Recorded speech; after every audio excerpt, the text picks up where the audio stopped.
Welcome back to my channel Swara Madhyama. ನಾನು ನಿಮ್ಮ ಪ್ರೀತಿಯ ಸುರಭಿ ವೆಂಕಟೇಶ್. ಆ್ಯಕ್ಚುಲಿ ನಾವು ಟ್ರಾವೆಲ್ ಮಾಡುವಂಥ ದಿನ ಬಂದೇ ಬಿಡ್ತು. ನಮಗೆ ಬೆಳಗ್ಗೆ 5:30ಗೆ ಫ್ಲೈಟ್ ಇರೋದು. ಸೊ ಈಗ ಟೈಮ್ 2:15 ಆಗಿದೆ. ಒಂದು 2:15 ಅಷ್ಟಕ್ಕೆ ನಾವಿಲ್ಲಿ ಹೊರಟ್ರೆ ರೀಚ್ ಆಗೋಷ್ಟೊಳಗೆ ಹಂಗೂ ಹಿಂಗೂ 3:30, 3:45 ಅಷ್ಟೊತ್ತಿಗೆ ರೀಚ್ ಆಗ್ತೀವಿ. ಸ್ವಲ್ಪ ಬೇಗನೆ ಹೊರಡ್ತಾ ಇದ್ದೀವಿ. ಏನಕ್ಕೆ ಅಂತಂದರೆ ಲಾಸ್ಟ್ ಟೈಮ್ ಜೈಪುರ್ಗೆ ಹೋಗಬೇಕಾದ್ರೆ ಬೋರ್ಡಿಂಗ್ ಗೇಟ್ ಹತ್ರ ಆಗಲೇ ಕ್ಲೋಸ್ ಮಾಡ್ತಾಯಿದ್ರು ಗೇಟ್ಸ್ನ. ಅಷ್ಟೊತ್ತಿಗೆ ಏನೇನು ನಮ್ಮ ಹೆಸರು ಕೂಗಬೇಕಿತ್ತು ಅಷ್ಟೊತ್ತಿಗೆ ಹೋದ್ವಿ. ಸೊ ಹಾಗಾಗಿ ತುಂಬ ಹರಿಬರಿನಲ್ಲಿ ಓಡೋಗೋದಿಲ್ಲ, ಒಂಥರ ತುಂಬ ಸ್ಟ್ರೆಸ್ಫುಲ್ ಆಗಿರುತ್ತೆ ಅಂದ್ಬಿಟ್ಟು ಸ್ವಲ್ಪ ಬೇಗ ಹೊರಡ್ತಾ ಇದ್ವಿ. ಇಷ್ಟೊಂದು ಟ್ರಾಫಿಕ್ಕು ಇರಲ್ವಲ್ಲ. ಸೊ ಹಾಗಾಗಿ 5 ದಿನಗಳ ಮಟ್ಟಿಗೆ ನಾವು ಆಚೆ ಹೋಗ್ತಾ ಇರೋದು. ಸೊ ನಿಮಗೆ ಕಂಟಿನ್ಯೂಸ್ ಆಗಿ ಟ್ರಾವೆಲ್ ಬ್ಲಾಗ್ಸ್ ಬರ್ತಾ ಹೋಗುತ್ತೆ ಅನಿಸುತ್ತೆ. ನೀವುಗಳು ನೋಡಿ, ಊರನ್ನ ನೋಡಿ ಎಂಜಾಯ್ ಮಾಡಿ. ಸೊ ರೀಸೆಂಟಾಗೆ ಒಂದು ಏರ್ ಕ್ರ್ಯಾಶ್ ಕೇಳಿದ್ರಿಂದ ನಮಗೂ ಸಾಕಷ್ಟೇ ಭಯ ಇತ್ತು. ಸೊ ಅದೇ ಭಯದಲ್ಲೇ ನಾವು ಧೈರ್ಯ ಮಾಡಿಕೊಂಡು ಹೊರಟ್ವಿ, ವಾರಣಾಸಿಗೆ ಹೊರಡೋಣ ಅಂತ. ಕರೆಕ್ಟಿಂದ ಇದ್ದಿದ್ದು ಹೌದು. ಆ್ಯಕ್ಚುಲಿ ಏರ್ಪೋರ್ಟ್ ರೀಚ್ ಆಗಿ ಎಲ್ಲ ಸೆಕ್ಯೂರಿಟಿ ಚೆಕ್ ಪ್ರತಿಯೊಂದು ಆಗಿದೆ. ಗೇಟ್ ಹತ್ರ ಕಾಯ್ತಾ ಇದ್ದೀವಿ. ಇನ್ನೂ ಟೈಮ್ ಈಗ 4:45 ಅಷ್ಟೇ. ನಮ್ಮಿರೋದು 5:30. ಸ್ವಲ್ಪ ಬೇಗನೆ ಬಂದ್ವಿ. ಆರಾಮಾಗಿ ನಿಧಾನಕ್ಕೆ ಎಲ್ಲನೂ ಆಯಿತು. But crowd as usual bus ಸ್ಟ್ಯಾಂಡಲ್ಲಿ, ರೈಲ್ವೆ ಸ್ಟೇಷನ್, ಏರ್ಪೋರ್ಟಲ್ಲಿ ಎಲ್ಲ ಕಡೆ ಕ್ರೌಡ್ ಆ್ಯಕ್ಚುಲಿ ಇದ್ದೇ ಇರುತ್ತೆ. ಹೊರಟು ರೀಚ್ ಆದಮೇಲೆ ನಿಮ್ಗಳಿಗೆ ಇವತ್ತು ಏನೇನು ಎಕ್ಸ್ಪ್ಲೋರ್ ಮಾಡ್ತೀವಿ, ಏನೇನು ನೋಡ್ತೀವಿ, ಎಲ್ಲಿ ಹೋಗ್ತೀವಿ ಪ್ರತಿಯೊಂದನ್ನು ತೋರಿಸ್ತಾನೆ. ಸೊ ಈಗ ವಾರಣಾಸಿ ರೀಚ್ ಆಗಿದ್ದೀವಿ. ಸೊ ವಾರಣಾಸಿ ಏರ್ಪೋರ್ಟ್ನಲ್ಲಿದ್ದೀವಿ. ಒಂಥರ ಚಿಕ್ಕದು ಏರ್ಪೋರ್ಟ್, ಬ್ಯಾಂಗ್ಳೂರ್ ಅಷ್ಟು ದೊಡ್ಡದಲ್ಲ. ಬಟ್ ಅದು ಬಂದಿದ ತಕ್ಷಣ ಫಸ್ಟ್ ಕಾಣ್ತಿದೆ ಎಲ್ಲ ಕಡೆ ಸೀರೆಗಳ ಅಂಗಡಿಗಳು, ಸಿಲ್ಕ್ ಅಂಗಡಿಗಳಿದೆ. ಆ್ಯಂಡ್ ನಾವು ವಾಪಸ್ ಹೋಗ್ಬೇಕಾದ್ರೆ ಮತ್ತೆ ಈ ಏರ್ಪೋರ್ಟಿಗೆ ಬರೋಲ್ಲ, ಯಾಕೆಂದ್ರೆ ನಾವು ಅಯೋಧ್ಯೆ ಏರ್ಪೋರ್ಟಿಂದ ಬ್ಯಾಂಗ್ಳೂರಿಗೆ ಬುಕ್ ಆಗಿರೋದು. ಸೊ ಹೋಟ್ಲಿಗೆ ಹೋದ್ಮೇಲೆ ಯಾವ ಹೋಟೆಲ್ ಅನ್ನೋ ಡೀಟೇಲ್ಸ್ನ ನಿಮ್ಗಳಿಗೂ ಹೇಳ್ತೀನಿ. ಸೊ ಆ್ಯಕ್ಚುಲಿ ವಾರಣಾಸಿ ರೀಚ್ ಆಗಿ ಅಲ್ಲಿಂದ ಹೋಟೆಲ್ಗೆ ಬಂದು ಹೋಟೆಲ್ ಡೀಟೇಲ್ಸ್ ಎಲ್ಲ ನಿಮಗೆ ಆಮೇಲೆ ತೋರಿಸ್ತೀನಿ ಯಾವ ಥರ ಇದೆ ಅಂತೆಲ್ಲ. ಈಗ ಆಚೆ ಹೊರಟಿದ್ವಿ, ಇನ್ನೂ ತಿಂಡಿ ಆಗಿಲ್ಲ, ಟೈಮಿನ್ನು 11 ಗಂಟೆ. ಸೊ ಆಚೆ ಎಲ್ಲಾದರೂ ಹೋಗಿ ಏನು ಸಿಗುತ್ತೆ ಅಂತ ನೋಡ್ಕೊಂಡು ತಿನ್ನೋಣ ಅಂತ ಅಂದ್ಕೊಂಡು ಹೋಟೆಲಲ್ಲಿ ಇತ್ತು. ಆ್ಯಕ್ಚುಲಿ 11 o'clock ಮೇಲೆ ಸ್ಟಾರ್ಟ್ ಅಂತ. ಆ್ಯಂಡ್ ಇಲ್ಲೆಲ್ಲ ನಿಮಗೆ ಸೌತ್ ಇಂಡಿಯನ್ ತಿಂಡಿ ಎಲ್ಲ ತುಂಬ ರೇರ್ ಸಿಗೋದು. ಏನಿದ್ರು ಬರೀ ರೋಟಿ, ಲೈಕ್ ಆಲೂ ಪರೋಟ, ಇಲ್ಲ ಮ್ಯಾಗಿ, ಸ್ಯಾಂಡ್ವಿಚ್ ಈ ಥರದ್ದು ಇಟ್ಟಿದ್ದಾರೆ. ಆ್ಯಕ್ಚುಲಿ ಎಲ್ಲ ಹೋಟ್ಲುಗಳೂ ಹಿಂದೆ ನೋಡಿದ್ರೆ ಫುಲ್ ಲೇನ್ ಥರ ಇದೆ, ಸಂಧಿಗಳಿರುತ್ತಲ್ಲ ಆ ಥರದ್ರಲ್ಲಿ ಹೋಟೆಲ್ಸ್ಗಳು ಇರೋದು. ಸೊ ಸದ್ಯಕ್ಕೆ ಏನಾದರೂ ಯಾವ್ದಾರ ಒಂದು ಮಾರ್ಕೆಟ್ ಥರದನ್ನು ಎಕ್ಸ್ಪ್ಲೋರ್ ಮಾಡೋಣ ಅಂತ ಹೋಗ್ತಾ ಇದ್ದೀವಿ. ಆ್ಯಕ್ಚುಲಿ 32 ಡಿಗ್ರಿ ಇರೋದು, ಬಟ್ ಇದೆಲ್ಲ ಹ್ಯೂಮಿಡಿಟಿ ತುಂಬ ಜಾಸ್ತಿ. ಹಾಗಾಗಿ ಒಂಥರ ತುಂಬ ಬಿಸಿಲೇನೋ, ತುಂಬ ಸೆಕೆನೋ ಅನ್ನೋಂಗಿದೆ. ಸೊ ಬಂದ ತಕ್ಷಣ ಫಸ್ಟ್ ಡ್ರೆಸ್ ಚೇಂಜ್ ಮಾಡಿ ಸಿಂಪಲ್ಲಾಗಿರೋಂಥ ಒಂದು ಕಾಟ್ ಸೆಟ್ನ ಹಾಕೊಂಡ್ಬಿಟ್ಟೆ. ಒಂಥರ ಆರಾಮಾಗಿರುತ್ತೆ ಈ ಬಿಸಿಲಿಗೆ ಕಾಟನ್ ಅಂತ. ಸೊ ನೋಡೋಣ. ಆ್ಯಕ್ಚುಲಿ ಇಲ್ಲೆಲ್ಲ ಓಲಾಗಳಷ್ಟು ಈಸಿಯಾಗಿ ಸಿಗೋಲ್ಲ, ಎಲ್ಲ ರೋಡ್ಗಳು ಚಿಕ್ಕದಾಗಿರೋದ್ರಿಂದ ಆಟೋನಲ್ಲಿ ಬುಕ್ ಮಾಡಬೇಕು. ಆಟೋ ಬುಕ್ ಮಾಡಿಬಿಟ್ಟು ಒಂದು ಮಾರ್ಕೆಟ್ ಇದೆಲ್ಲ 3 ಕಿಲೋಮೀಟರ್ಸ್ 3 to 4 ಕಿಲೋಮೀಟರ್ಸ್ ಅಷ್ಟರಲ್ಲಿ ಆ ಡಿಸ್ಟೆನ್ಸ್ನಲ್ಲಿ ಇದೆ. ಸೊ ಎಸ್, ನೋಡೋಣ, ತೋರಿಸ್ತೀನಿ ಬನ್ನಿ ನಿಮಗೂ ಹೇಗಿದೆ ವಾರಣಾಸಿ ಅಂತ. ಎಲ್ಲ ಈ ಥರ ನಿಮ್ಗೆ ಹೇಳಿದ್ನಲ್ಲ, ಈ ಥರ ಸಂಧಿ ಇಲ್ಲಿ ಹೋಟೆಲ್ಗಳು. ಸೊ ಆ್ಯಕ್ಚುಲಿ ನಾರ್ತ್ ಇಂಡಿಯಾನಲ್ಲಿ ಬಂದ ತಕ್ಷಣ ನಿಮಗೆ ಜೈಪುರ್ನಲ್ಲೂ ತೋರಿಸಿದೆ, ಚಿಕ್ಕ ಚಿಕ್ಕ ಆಟೋಗಳು ಸಿಗುತ್ತೆ, ಟುಕ್ ಟುಕ್ ಅಂತ ಕರೀತಾರೆ. ಇಲ್ಲಿ ಯೂಶಲಿ 2 ಕಿಲೋಮೀಟ್ರ್ 3 ಕಿಲೋಮೀಟ್ರ್ ಹೋಗ್ತೀರಾ ಅಂದರೆ 100 ರೂಪಾಯಿ ಅಷ್ಟು ತೊಗೊತಾರೆ. ಇಲ್ಲ ಶೇರಿಂಗಲ್ಲಿ ಹೋಗ್ತೀವಿ ಅಂದರೆ ಒಬ್ರೊಬ್ರಿಗೆ 20 ರೂಪಾಯಿ ತೊಗೊತಾರೆ. ನಾವು ಆ್ಯಕ್ಚುಲಿ ಶೇರಿಂಗ್ ಎಲ್ಲ ಏನೂ ಟ್ರೈ ಮಾಡೋಕ್ಕೆ ಹೋಗಿಲ್ಲ, ನಾವು ಇಬ್ಬರೇ ಹೋಗಿದ್ರೆ 100 ರೂಪಾಯಿ ತೊಗೊಂಡ್ರು. ಹಾಗೆ ಇಲ್ಲ, ಆದಷ್ಟು ನೀವು ಇದಕ್ಕೆಲ್ಲ ಕ್ಯಾಶ್ ಕ್ಯಾರಿ ಮಾಡೋದು ತುಂಬ ಒಳ್ಳೆಯದು. ಎಲ್ಲರೂ ಫೋನ್ಪೇನೇ ಆಕ್ಸೆಪ್ಟ್ ಮಾಡ್ತಾರೆ ಅಂತ ಹೇಳೋಕ್ಕಾಗಲ್ಲ. ಸೊ ಬೆಸ್ಟ್ ಅಂದರೆ ಕ್ಯಾಶ್ ಇಟ್ಕೊಂಡಿರೋದು. ನಾವು ಫಸ್ಟ್ ಡೇ ಇವತ್ತು ಎಕ್ಸ್ಪ್ಲೋರ್ ಮಾಡೋಣ ಅಂತ ಹೋಗಿದ್ದು ಗೌದೋಳಿಯಾ ಮಾರ್ಕೆಟ್ ಅಂತ ಒಂದು ಮಾರ್ಕೆಟ್ ಇದೆ. ಇದು ಕಾಶಿ ವಿಶ್ವನಾಥ ದೇವಸ್ಥಾನದಿಂದ ಅರೌಂಡ್ 2 ಕಿಲೋಮೀಟರ್ಸ್ ಅಷ್ಟು ಆಗುತ್ತೆ ಅಷ್ಟೇ. ಇಲ್ಲಿ ರೋಡಲ್ಲಿ ಯಾವುದೇ ನಿಮಗೆ ಗಾಡಿಗಳನ್ನ ಬಿಡಲ್ಲ. ಸೊ ನಡ್ಕೊಂಡೇ ಓಡಾಡಬೇಕಾಗತ್ತೆ. ಅರೌಂಡ್ 2 ಕಿಲೋಮೀಟರ್ಸ್ ಅಷ್ಟು ಆಗುತ್ತೆ ದೇವಸ್ಥಾನಕ್ಕೆ. ಆ್ಯಂಡ್ ದೇವಸ್ಥಾನ ಹತ್ತಿರದವರೆಗೂ ನಿಮಗೆ ಗಾಡಿ ಹೋಗಲ್ಲ. ಬೈ ಚಾನ್ಸ್ ಬೇಕು ಅಂತ ಇದ್ದರೆ, ಕೈಲಾಗಲ್ಲ ಅಂತ ಇರೋರಿಗೆ ಅಥವಾ ಪ್ರಾಬ್ಲಮ್ ಇದ್ದರೆ ವೀಲ್ ಚೇರ್ ಫೆಸಿಲಿಟಿ ಇದೆ.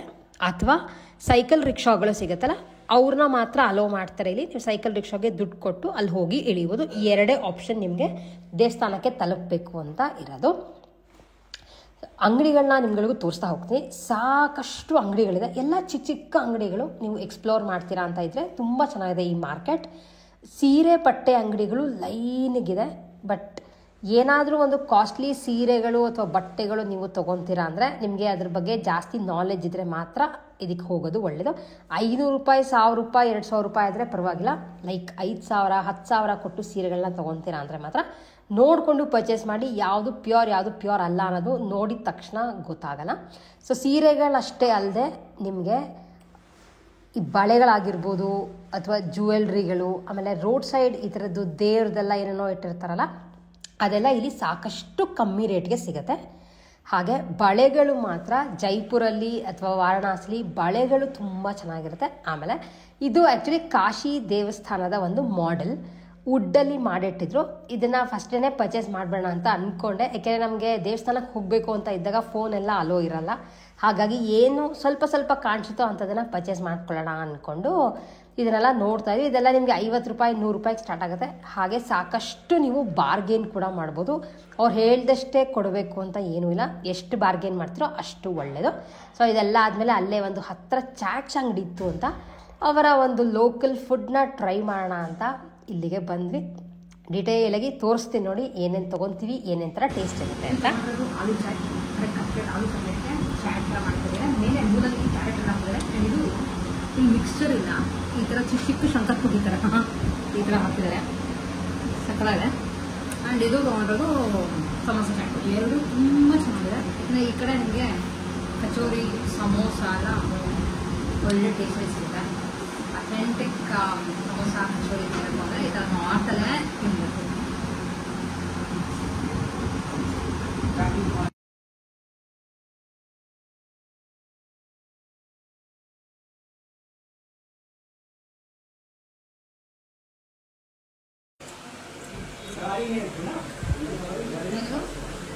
ಪಾಲಕ್ ಪಾಪಡಿ ಚಾಟ್ ಅಂದರೆ ಪಾಲಕ್ ಸೊಪ್ಪು ಹಾಕಿ ಪಾಪಡಿ ಮಾಡಿದ್ದಾರೆ. ಇನ್ನೊಂದೇನು ಅಂದರೆ ಇಲ್ಲಿ ಏನೇನು ನಾವೆಲ್ಲ ಲೈಕ್ ಸಮೋಸ ಮಸಾಲ, ಆಲೂ ಚಾಟ್ ಮಸಾಲ ಅದನ್ನು ಯಾವುದಕ್ಕೂ ಈರುಳ್ಳಿ, ಬೆಳ್ಳುಳ್ಳಿ ಯೂಸ್ ಮಾಡಿಲ್ಲ.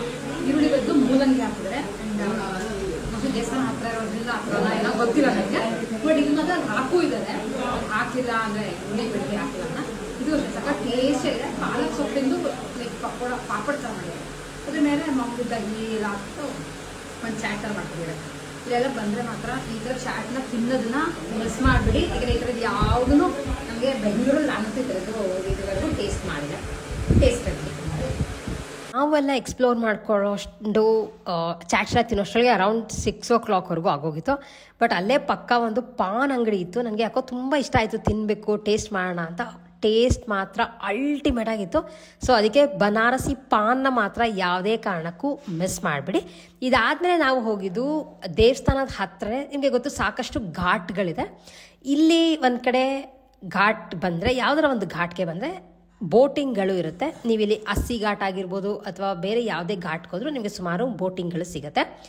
ಚಿಕ್ಕ ಬೋಟ್ ಆದರೆ ಒಬ್ರಿಗೆ 100 ರೂಪಾಯಿ ತೊಗೊತಾರೆ. ಬಟ್ ಸೆಪ್ರೇಟಾಗಿ ಕರ್ಕೊಂಡು ಹೋಗಲ್ಲ, ಒಂದು 8-10 ಜನ ಒಟ್ಟಿಗೆ ಕೂಡಿಸ್ಬಿಟ್ಟು ಕರ್ಕೊಂಡು ಹೋಗ್ತಾರೆ. ಇಲ್ಲ ದೊಡ್ಡ ಬೋಟ್ಗಳಲ್ಲಿ ಹೋಗ್ತೀರಾ ಅಂದರೆ 200 ರೂಪೀಸ್ ಅಷ್ಟು ಚಾರ್ಜ್ ಮಾಡ್ತಾರೆ. ಈ ಬೋಟಿಂಗ್ ಮುಗಿಸ್ಕೊಂಡು ಬೇಕಾದರೆ ಗಂಗಾರತಿ ನೋಡಿಕೊಂಡು ವಾಪಸ್ ಬರ್ಬೋದು. ಯೂಶಲಿ ಗಂಗಾರತಿ ಸ್ಟಾರ್ಟ್ ಆಗೋದು 7 o'clockಗೆ. ಬಟ್ ನನಗೆ ಬೇರೆ ಕೆಲಸ ಇದ್ದಿದ್ದರಿಂದ ನಾವು ಫಸ್ಟ್ ಡೇ ಗಂಗಾರತಿಗೆ ಹೋಗೋದು ಬೇಡ, ಜಸ್ಟ್ ಬೋಟಿಂಗ್ ಮಾತ್ರ ಹೋಗಿ ಬರೋಣ ಅಂತ ಅಂದ್ಕೊಂಡ್ವಿ.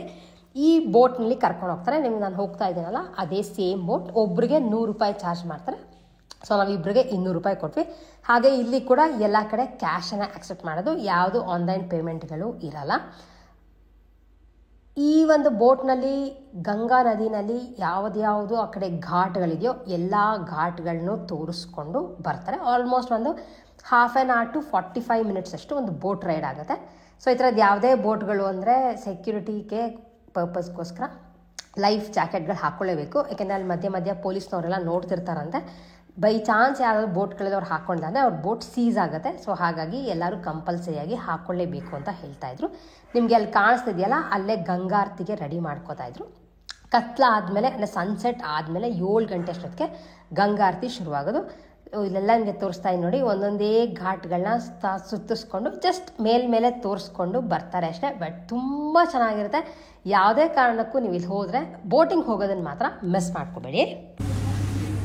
ರಾತ್ರಿ ಆಚೆ ಬಂದಿದ್ದೀವಿ ಊಟಕ್ಕೆ ಅಂತ. ಇಲ್ಲಿ ಊಟ ಅಂದರೆ ನಾರ್ಮಲ್ ಸ್ಟಾರ್ಟರ್ಸ್ಗಳು, ಹಾಗೆ ರೋಟಿ, ಆಮೇಲೆ ಸೈಡ್ಗಳು ಸಿಗುತ್ತೆ ಆ ಥರ ನಾರ್ತ್ ಇಂಡಿಯನ್ ಅದೇ ಸಿಗೋದು. ಸೌತ್ ಇಂಡಿಯನ್ ಸ್ವಲ್ಪ ಬೆಳಗ್ಗೆ ತಿಂಡಿಗೆ ಮಾತ್ರ ಸಿಗುತ್ತೆ ಅಷ್ಟೇ. ಸೊ ಅದು ಬಿಟ್ಟು ಬೇರೆ ಇನ್ನೇನೋ ಅಷ್ಟೊಂದು ತೊಗೊತಿಲ್ಲ. ಫುಲ್ ಸ್ಟ್ರೈನ್ ಆಗಿಬಿಡುತ್ತೆ. ಸ್ವಲ್ಪ ರೆಸ್ಟ್ ಮಾಡಿ ಇನ್ನೂ ಸರಿ ಹೋಗಿದೆ. ಬಟ್ 32 ಡಿಗ್ರೀಸ್ ಅಷ್ಟೇ ಇರೋದಿದೆ. ತುಂಬ ಸೆಕೆ, ಅಂದರೆ ಇಳಿದೋಗೋಷ್ಟು ಸೆಕೆ. ಹ್ಯೂಮಿಡಿಟಿ ತುಂಬ ಇದೆ. ಲೈಕ್ ಆಲ್ಮೋಸ್ಟ್ ಜೂನ್ ಎಂಡ್ ಬಂದ್ರೂ, ಮಿಡ್ಡಿಂದ ಜೂನ್ ಎಂಡಿಗೆ ಬಂದ್ರೂ ಸೆಕೆ ಅದೇ ಥರನೇ ಇದೆ. ಸೊ ಇಂಗ್ಲೀಷ್ ಹೋಟೆಲ್ ಚೆನ್ನಾಗಿದೆ, ಹತ್ತಿರ ಇದೆ. ಯಾವುದೋ ಒಂದು AC ಹೋಟೆಲ್ ಇತ್ತು, ಬಟ್ ಆರಾಮಾಗಿ ಕುತ್ಕೊಂಡು ತಿನ್ಬೋದಲ್ಲ.